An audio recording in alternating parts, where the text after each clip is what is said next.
Hello, good afternoon. Welcome to JoyNews Today. We're coming to you live from our studios in Kokomlemle. We're on DTT because we're free to on DSTV channel 421 and Go TV channel 125. We are your home of independent, fearless and credible journalism. Coming up this afternoon, government justifies the selection of next-gen infrastructure company to roll out 5G internet services in Ghana, despite the company's formation just a week before government's approval of the rollout. There is no existing neutral infrastructure company at the moment. So it had to be specifically formed for the purpose of delivering this service. But is your mobile phone familiar with the 5G internet service set to roll out in Ghana? We will tell you more about the 5G service. Plus, Majority Leader accuses minority MPs of seeking to sabotage the country's economic growth with continuous opposition to some tax waivers before Parliament. We have details as the majority readies itself for a battle to approve the waivers at all costs when the House resumes in 2 weeks. Plus, organized labor takes entrenched position on SSNIT hotel sale to Brian A. Champon's company as the Trust Fund and the Employment Minister meets with the union leaders. We won't allow it. We will use every power within our means, even using the workers' power, to ensure that this still does not go on. We have details as the North Tong MP continues his opposition to the deal, publishing the financial position of some of the hotels to be sold, particularly the Labadi Beach Hotel. Labadi Beach Hotel is more profitable than we have ever imagined. Can you believe that as we speak, Labadi Beach Hotel has more than 54 million Ghana cedis? My name is Aisha Ibrahim. We're also live on Facebook, YouTube, Instagram, and X Spaces at Joy News on TV. My personal handle is at Denana Aisha. Please do stay for details.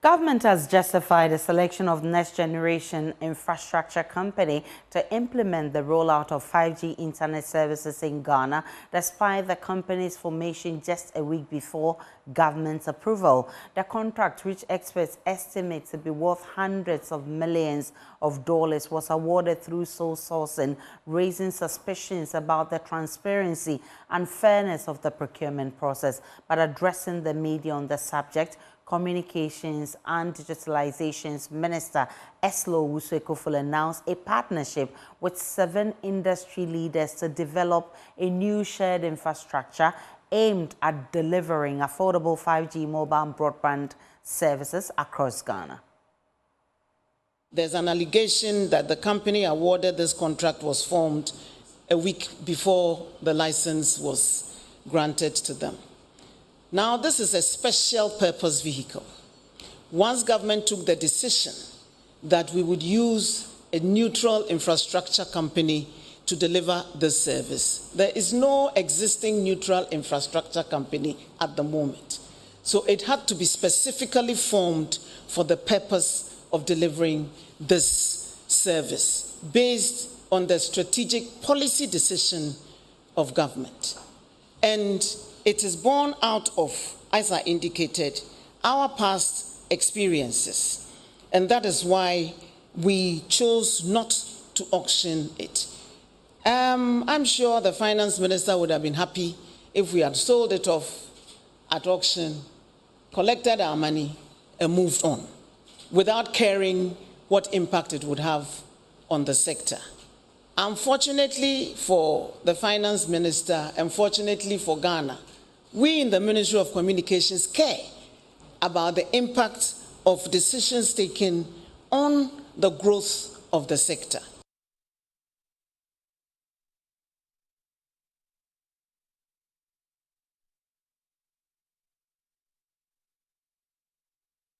So what does 5G mean for your internet connectivity? Let's share some information on 5G. It's the 5th generation mobile network following IG, 2G, 3G, and 4G. It connects virtually everyone and everything, including machines, objects, and devices. 5G offers higher data speed, ultra-low latency, more reliability, and massive network capacity.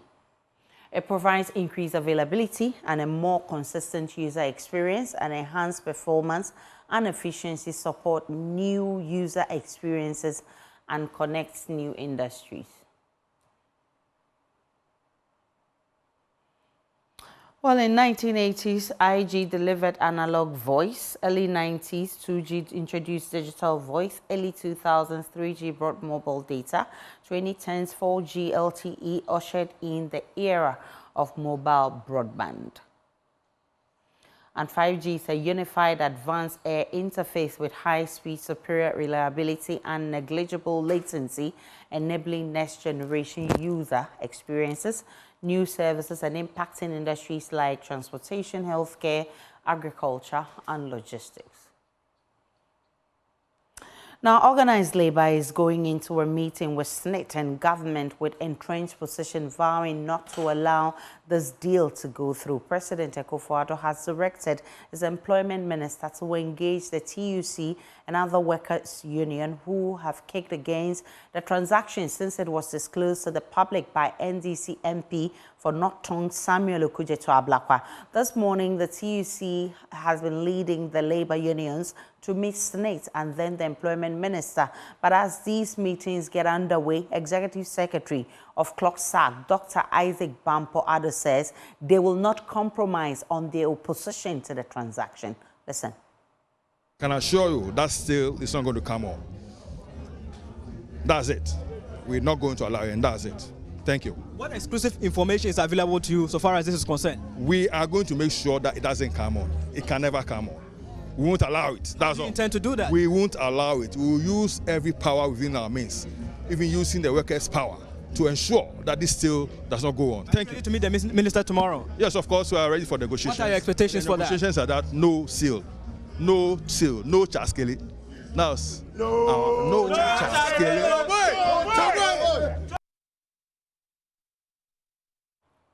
One of the key reasons SSNIT cites for selling the state in the hotels are that a number of them are not profitable.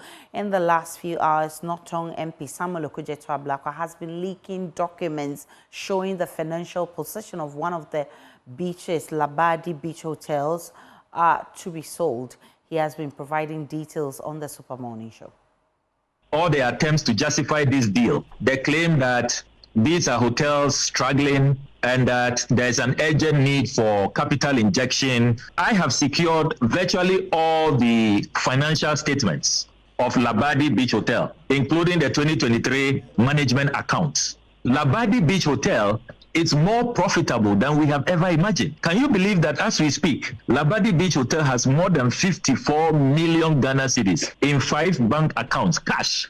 They are cash in reserve that they are not touching, 54.8 million Ghana cedis. If you look at Labadi's financials, 2022, they posted a gross profit of 70.7 million Ghana cedis. A year after, it has more than doubled to 158.4 million Ghana cedis. This company, 2022, they had a turnover of 120.4 million. Just a year after, it's gone up to 188 million Ghana cedis. This company is so liquid. It is so profitable, a going concern. And look, this is after they have paid dividends, they have paid taxes, they've paid all their workers. Samuel Okudzeto-Ablakwa is urging SSNIT to stop the transaction from going through and instead focus on getting competent hands to manage 2 of the 4 hotels they're selling, which are struggling, so it can do well, like Labadi Beach Hotel and others. They claim that Labadi has some management contract which is costing 3 million cedis. The financial statements in my possession I have read indicate that that management contract with Legacy was long abrogated, long ago. And SSNIT is not paying anybody 3 million cedis. If you look at the financials, it is rather Labadi that is making money for SSNIT. Last year, Labadi paid SSNIT 25 million cedis in dividends. The year before, 10 million cedis. The current financial statement I'm reading for 2023, it means that Labadi will pay SSNIT even higher dividends than the 25 million they paid last year because they've done better currently. Let us speak to facts. Let us speak to the numbers. It is not true that Labadi has been a drain or has been a liability on SSNIT. You see, the lack of candor, the lack of sincerity. And then you look at the other hotels. They were profitable until recently. That's La Palm and Elmina. And it is because of bad management practices, sending incompetent people that they themselves have admitted. La Palm, for example, they've had 3 changes in management. That's Northern MP, Northern MP Okujetua Blakwa. SSNIT is currently meeting with organized labor, and both organizations are not available for comment. We'll bring you details of the outcome of these meetings as and when they come in. But I've been joined by Martin Kpebu. He is a lawyer, and he's been against this deal from day one. Mr. Kpebu, I'm grateful for your time. Labor unions called the president to meet with them. The president has now directed Employment Minister to meet with Labor Union on this matter. What are your expectations as they meet to deliberate this? Okay, so Aisha, I'm expecting that the Employment Minister, on behalf of SSNIT, or however we put it, will eat humble pie and agree that the transaction be cancelled. Yes, because this transaction has to be cancelled. We can't afford to sell La Palm, etc., companies that are doing well, right? Yes, if those companies weren't of value, Brian Champon wouldn't be seeking to buy them. So let nobody tell us that, oh, they are not making profit, etc., which in any event is even a falsehood, right? Yeah, so government through SSNIT should eat humble pie and just cancel the transaction. It's unfortunate. Sorry, we caught them that once again they were trying to engage in corrupt deals and they've been caught. They should just eat humble pie. I like the way Dr. Bampo is put it. No chaskele. It's Do you sincerely believe that this will be halted? Because as we're hearing the president asking his minister to lead this meeting, we've not been told if the process leading to the buying of the hotels have been halted. Yes, that I believe they would. That's SSNIT and the employment minister on behalf of government will throw in the towel. Yes, because you see what organized labor is stated, that they mean it, no sale. And you know, the last time organized labor threatened to go on a strike, the president had to yield. Yeah, the president is at his weakest ebb now. So he can't afford to antagonize organized labor. Common sense tells you that, look, he has to sacrifice whatever profit, whatever deal they had with Brian Champon in the collective interest of the nation. So I have no doubt that this sale will not come through. Now, I mean, such broad daylight robbery, no, it's not going to happen. It doesn't look like it. Right? So let's not take organized labor for granted. You know, they are strong. They have the numbers. As I stated, the last time they threatened to go on a strike, the president had to yield. I think that was on the VAT on electricity. That obnoxious tax, right? Yeah, the president had to yield. And this one, Dr. Yalban has been very clear. I think last week they held a press conference and he was very clear that they opposed to this transaction. And yesterday, to the clip you just played, Dr. Bampo, also very clear that no chaskele, they are absolutely opposed to this transaction. So that's how it will go. Yes. Cancellation of the deal, that will be satisfactory, correct? Yes, absolutely. A cancellation is all that we require. You can't sell viable assets to Brian Champon under the guise of they are not making profits.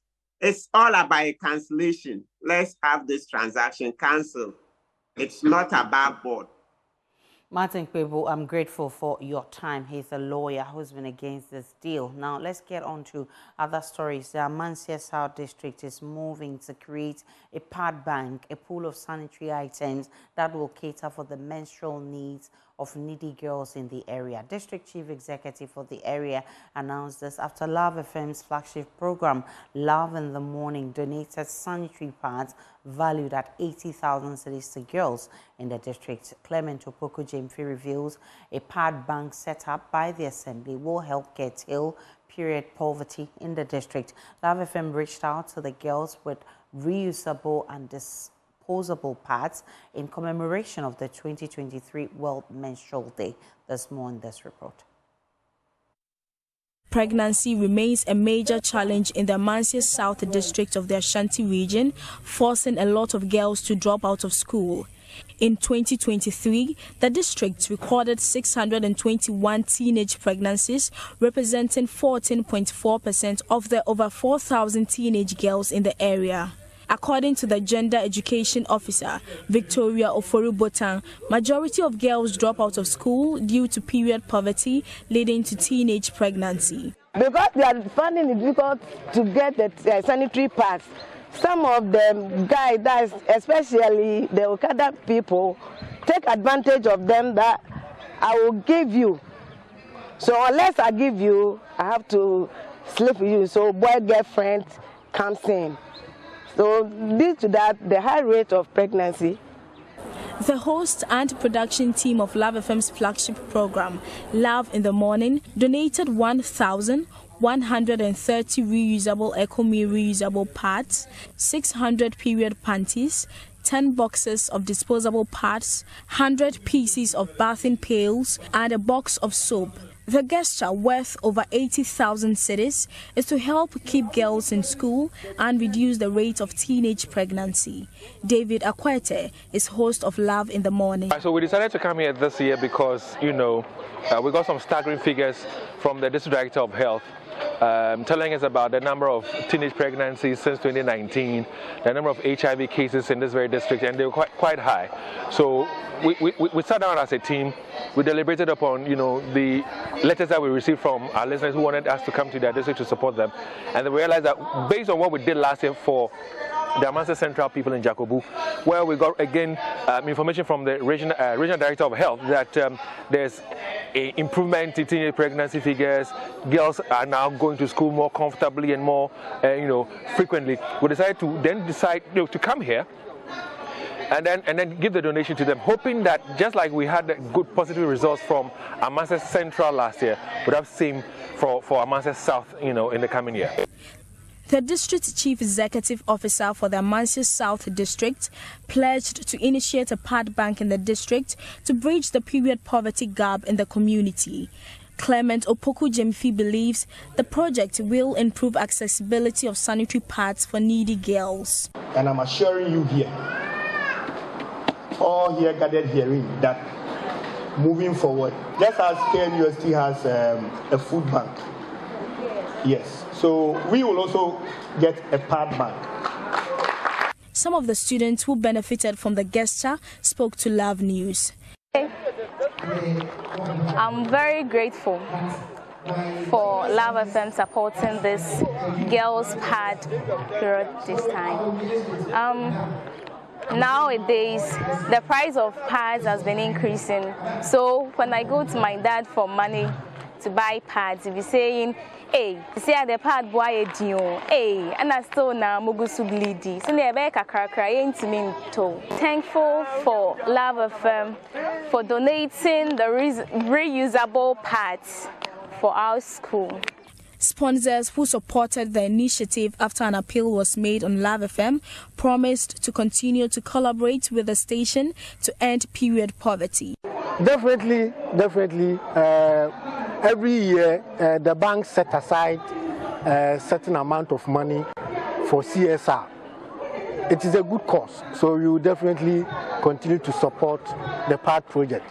For Joy News, Anita Sewa Ajuga reporting. Ghana's herbal medicine industry may suffer a major setback as the mahogany tree species, which is a major ingredient in the production of herbal products, go into extinction. According to Executive Director of the Center for Plant Medicine Research, Professor Alex Asase, the plant is currently being imported into the country, a phenomenon that threatens growth of the herbal medicine industry. Nanaya Ojima has more in this report. The International Union for Conservation of Nature has listed mahogany among endangered wood species. In the last 30 years, the natural habitat of mahogany has seen a 30% reduction in population due to uncontrolled harvesting and illegal logging.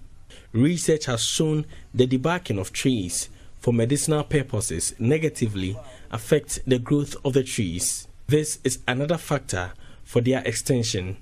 Professor Alex Asase of the Center for Plant Medicine Research explains the widespread use of the plant in the Ghanaian herbal industry. Most of the tonics make use of Caya senegalensis. Most of the herbal beverages, and in this country there are several alcoholic bitters. Most of them make use of Caya senegalensis, which is mahogany, and so it's having a huge impact. The World Health Organization has projected the global market for herbal products will be worth $5 trillion by the year 2050. It is also estimated 951 tons of crude herbal medicines were sold at Ghana's herbal markets in 2010, with a total value of around $7.8 million. For the economic benefits, Professor Asase is calling for investment in cultivating medicinal plants. If you take a plant like Caya senegalensis, which is used in most of the herbal medicine preparations, now most suppliers will have to even go outside Ghana to get huge quantities for use. So that tells you that this plant is no longer common in the country. So there should be a deliberate effort to cultivate medicinal plants. Most of the suppliers of plant parts now go to the wild to harvest these plants. We don't cultivate, so it's not from a sustainable source, and so that is one thing that we need to promote. Meanwhile, the Ghana Skills Development Fund, in collaboration with the World Bank and other government agencies, has offered a training grant to Ebenage Herbal Production and Consult. Students of herbal medicine at the Kwame Nkrumah University of Science and Technology will also benefit from the training grant. Ebenezer Ajiman is founder of Ebenage Herbal.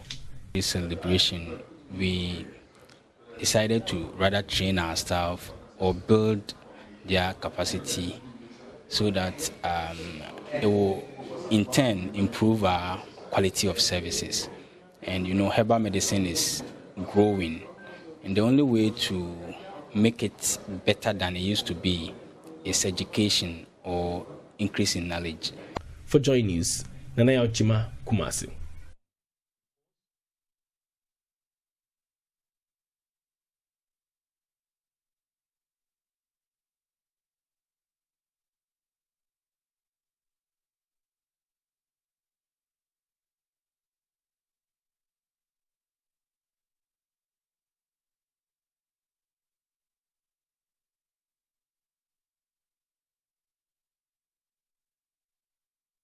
Dr. Sevin Amoy is attributing the current performance of the Ghanaian currency to what he describes as ritual depreciation and the country's taste for foreign goods. Dr. Amoy believes the growing importation of items onto the market is a bane to the stability of the cedi against the US dollar.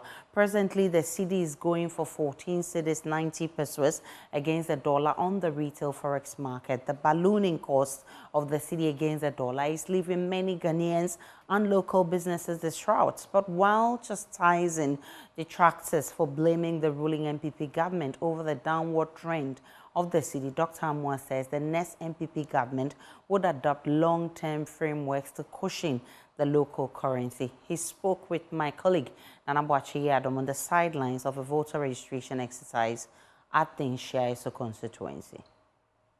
CD. It's the first time CD. Who accorded what you are wearing, didn't we import? We imported this, we imported that. CD depreciation is a ritual problem. I agree with you. It's not because of one particular government. Unless one is suffering from unconscious incompetence or displaying intellectual dishonesty, that will say that CD depreciation is MPP government. It's an issue that has nationalistic or that needs nationalistic attention. That one I agree. But it's not, so far we keep on being in importer-driven economy. We'll be having problems with the city because we import almost everything. But inshallah, Alhaji Dr. Mahmoud Bawumia, next year if he comes, we're going to design a long-term framework to deal with the city. Trust me.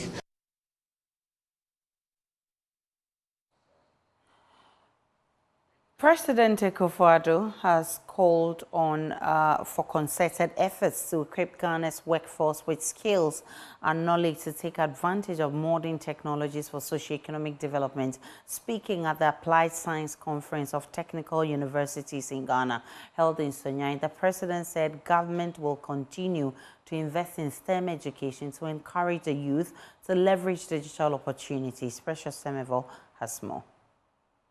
The third biennial Applied Research Conference of the Technical Universities in Ghana in Sunyani has relevant researchers from academia and industry across Ghana and beyond. The conference, under the auspices of the Vice Chancellors, has a technological exhibition of daily problem-solving projects from all 10 technical universities in Ghana. The chairperson of the Vice Chancellors of TUG, Professor Elias Soli, said they could deliver more on their mandate with more infrastructural support. We are grateful to the government for equipping the technical universities with state-of-the-art machines and other equipment, but we will appreciate if more resources are committed to support infrastructure development to enable technical universities deliver on their mandates. This will reduce unemployment among the youth, since the graduates from our universities are equipped with employable skills. We hope that the conference will offer the opportunity for some bonding between academia and industry, and of course government, so that together we see how we can move this country forward. For if we fail to develop the middle-level manpower through TVET, it will take us much longer to get where we want to go.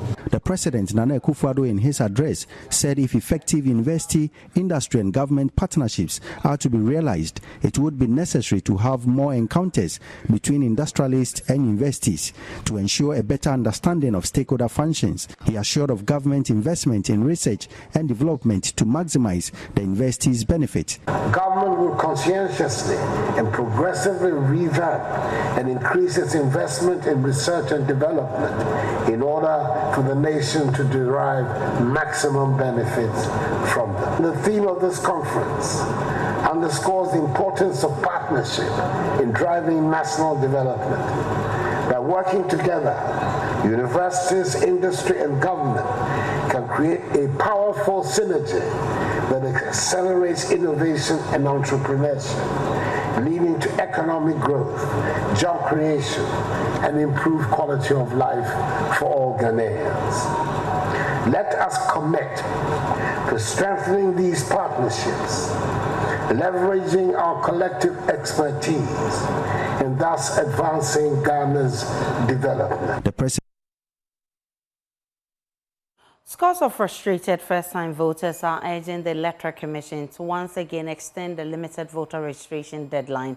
Despite the additional 2 days added to the original 21-day period, there were long queues at the registration centers as many first-time voters rushed to get their names captured in the voters' roll.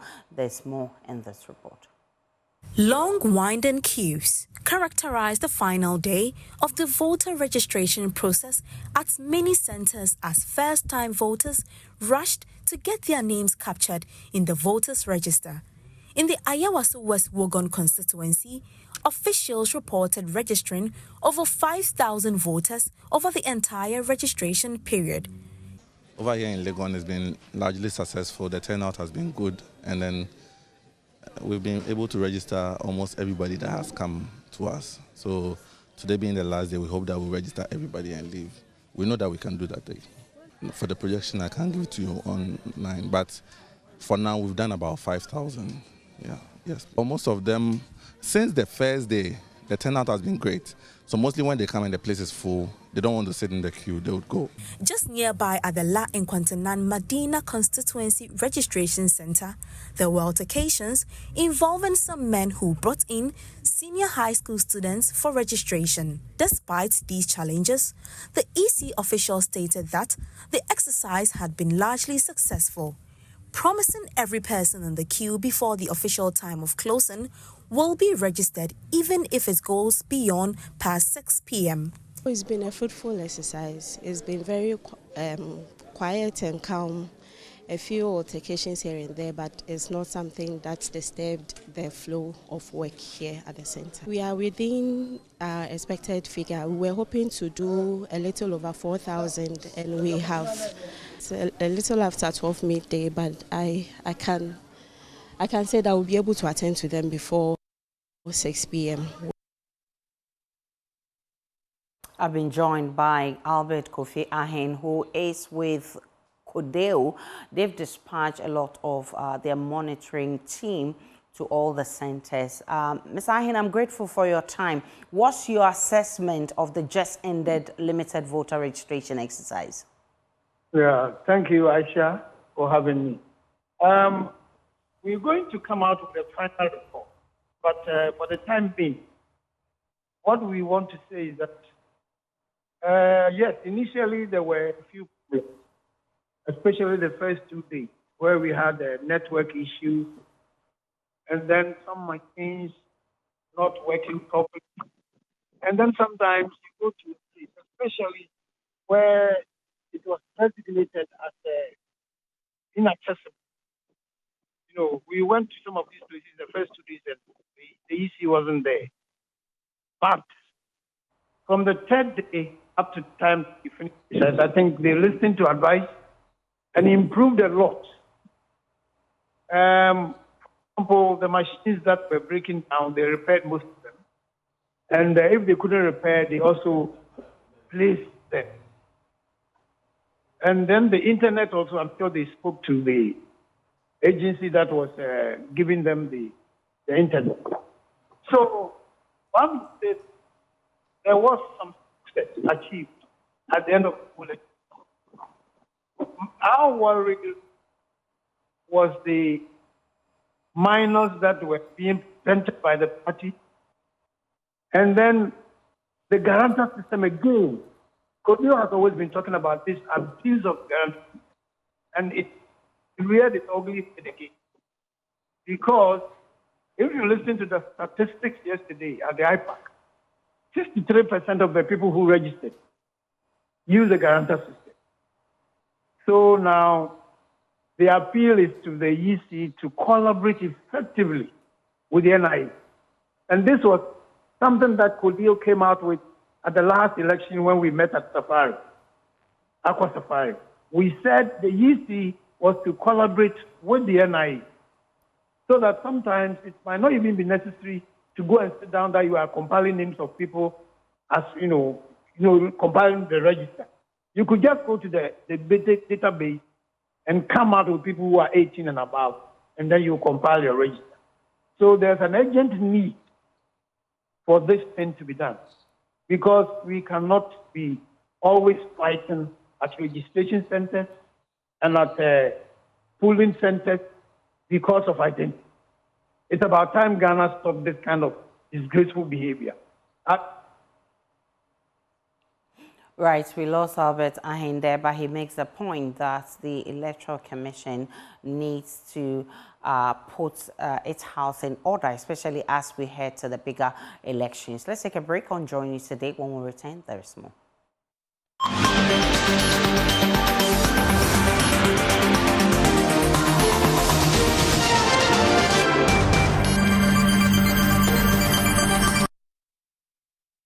Hello, welcome to the business news on JoyNews Today with me, Pius Kojo Baka. Ghana is among 3 countries on the African continent leading the calls for adoption of sustainability in the practice of accounting among members of the Institute of Chartered Accountants globally. Now, this puts the country ahead in meeting most of the Sustainable Development Goals. Here's more in this report. Ghana is said to be making some progress with meeting most of the Sustainable Development Goals, especially in the financial sector. For the past 2 years, the Institute of Chartered Accountants Ghana has been consistent in championing the cause for members to prioritize sustainability in the operations. After addressing members at a health walk to mark the beginning of the Accountants Week in Accra, President of ICAG, Senna Dake, hinted that Ghana is leading the continent to train other member countries to implement sustainability in their business operations. Specifically IFRS S1 and S2, and all countries are encouraged to adopt it. We were the first to announce our adoption on the day of the launch, and since then we've had a group set up for our national adoption and implementation process. We have a roadmap in place already to implement this standard, and already Ghana, Nigeria, Tanzania are the 3 African countries that are leading the whole of Africa to get the sustainability standards implemented or adopted. We are helping each other or other countries to also go through the process we have. Senna Dake also spoke about the quest to engage stakeholders on the need to report environmental, social and governance issues as part of their financial reporting.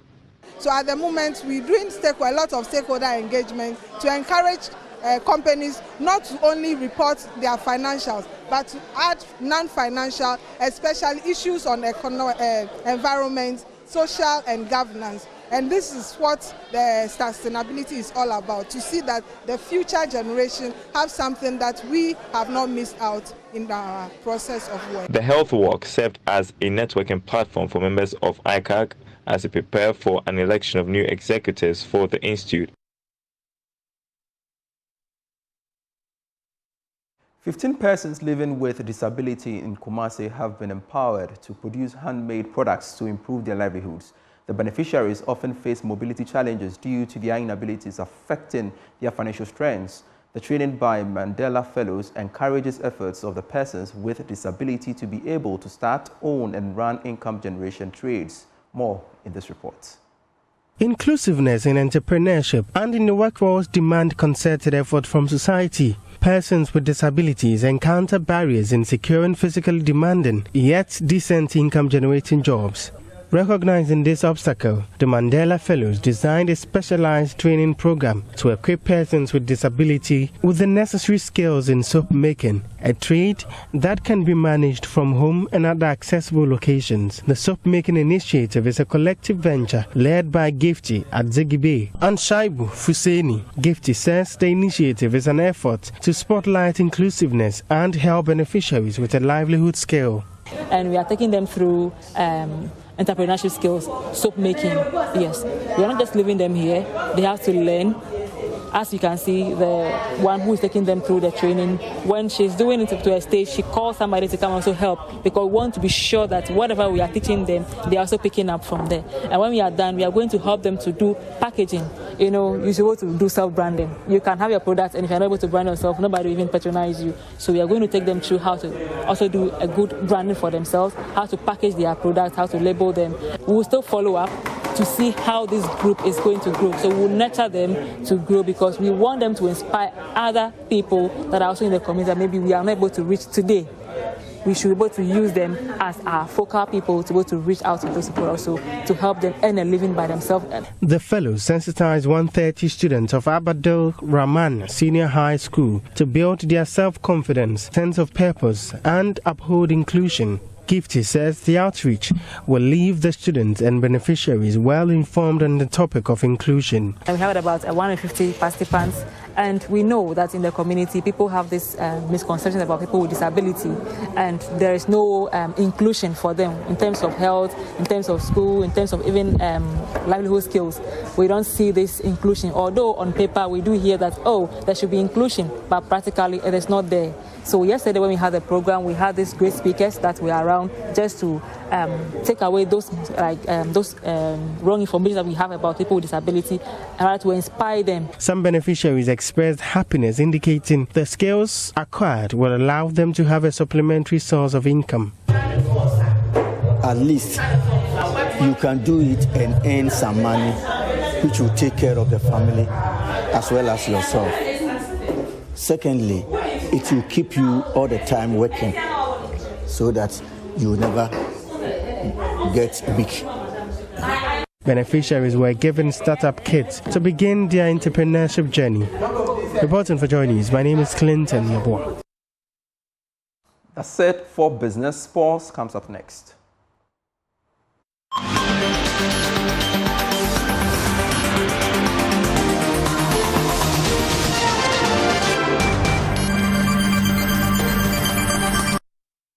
Good afternoon. It's time for sports on JN Today. My name is Haruna Mubarak. Now, Black Stars head coach Otuado has assured Ghanaians of good football ahead of the 2026 FIFA World Cup qualifiers against Mali and the Central African Republic. Ado has named 26 players for the upcoming games and looks forward to impressing Ghanaians with an attractive style of play.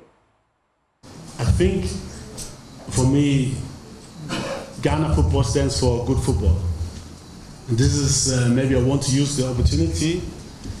It's difficult to promise victories because of football, you can be better than your opponent and at the end they will score and they will win, or one slight mistake will happen. But I think I will take the opportunity to be brave enough to promise you that we will play good football. Because I've been studying football for a very, very long time, and for me, the boys, especially in Ghana, they like to play with the ball. This is how they grow up when they're playing on the streets, and this is what I want to implement. And I think this is the easiest thing to implement because they will have joy having the ball, trying to dominate. I know that we will face opponents sometimes which are stronger than us, where we need to defend more, but in general, I want to bring back to the joy with the ball.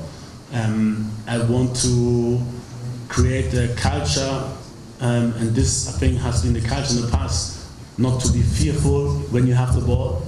I know that there's high demands on the players, and it's difficult. There are difficult times, and there's a lot of pressure on the players, but I want to take the pressure away to allow them to do mistakes, because this is the only way we can, in long term, we can give them the confidence to play what they can. We know what they can. If you walk around the streets of Ghana and you see kids playing, you see what they are able to do. And that's your sports on JN Today. My name is Haruna Mubarak.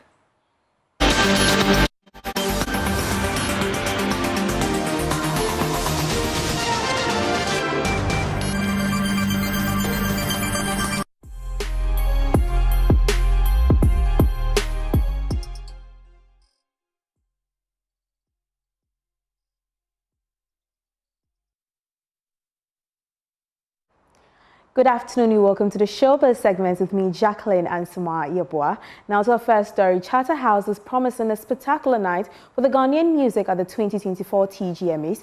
Speaking to JoyNews at the launch of the Guinness partnership with TGMA, the Public Relations Officer of Charterhouse, Robert Kla, assured that the team is working tirelessly to ensure a seamless and memorable event. Nicholas Ekoyamwa has more in this report. Guinness Ghana on Wednesday kicked off the 25th Telecel Ghana Music Awards with an exclusive TGMA pre-party and media soiree. The event, held at the Underbridge, brought together top media personalities and influencers to celebrate their contributions to shaping the Ghana music industry. Speaking to Joy News, Robert Kla, Public Relations Officer of Charterhouse, assured that the team was working hard to make the 25th TGMA a memorable one. I guess we'll be very prepared by Saturday. Preparation has been going on and we keep working. Eventually, by the time everybody is ready, when we are saying lights, camera, action, we will be ready on Saturday. Everything about the award show for this particular year is different. So that is the expectation. From the red carpet, what people are wearing, in terms of what they are bringing on board, performances, experiences, everything put together. Who is winning what? Who is even going to become new artist of the year is different, but everything about it is different, you know. So basically, let's come in our numbers, let's come and share and support our artists and let's celebrate great moments with the music industry. And to add to the excitement, Guinness Ghana has partnered with the TGMA as the official beverage sponsor. Head of beers at Guinness Ghana, Sabina Menu, says this is a platform to celebrate music and engage with consumers in a meaningful way. So Guinness has music as one of the pillars around which we connect with consumers. It's a passion point for a lot of our consumers, and we believe that partnering Telecel for the Ghana Music Awards will provide the right platform for us to be able to celebrate music and also connect with our consumers in a very meaningful way to them. I mean, it's the 25th anniversary. We're expecting to have a good time. There'll be lots of experiences. Of course, delicious Guinness to be served to our guests there. So it's going to be a good time. I expect that everyone is going to have fun. The TGMAs, scheduled for June the 1st, 2024 at the Grand Arena, will celebrate Ghanaian musical excellence and honor artists across 30 categories. Nicholas Ekoyamwe's report for JoyNews. Well, away from that, from Achiame to Black Sharif, the Telecel Ghana Music Awards, formerly known as Vodafone Ghana Music Awards, has celebrated Ghana's music stars for 25 years. As we take a trip down memory lane for Throwback Thursday, the shiner spotlights on the first 10 winners of the coveted Artist of the Year category from 1999 to 2008. Ghana Music Awards, since its launch in 1999 by Charterhouse, has been the ultimate stage for recognizing Ghanaian musical talent. Over the years, categories like Song of the Year, Rapper of the Year, and Best Collaboration have sparked debates and excitement, highlighting the dynamism of Ghana's music scene. In the inaugural year of 1999, Achiame, the dynamic duo of Ochiame Kwame and Ochiame Kofi, took home the first Artist of the Year award.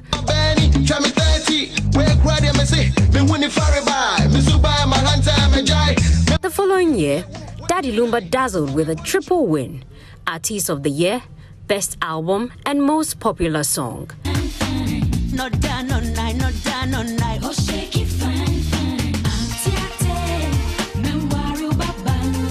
2001 saw Kojo Entry, the music man himself, crowned Artist of the Year, followed by Lord Kenya in 2002, who also snagged Rap Music of the Year with his hit Sikaba.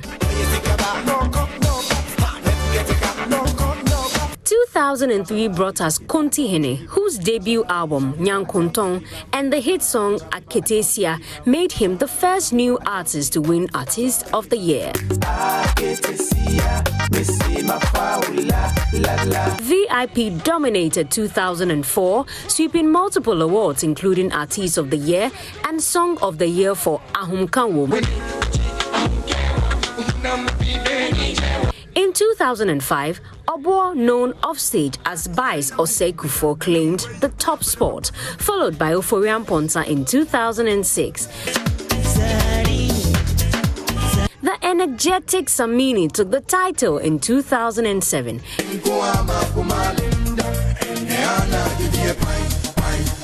And Kwao Kese wrapped up our spotlight in 2008.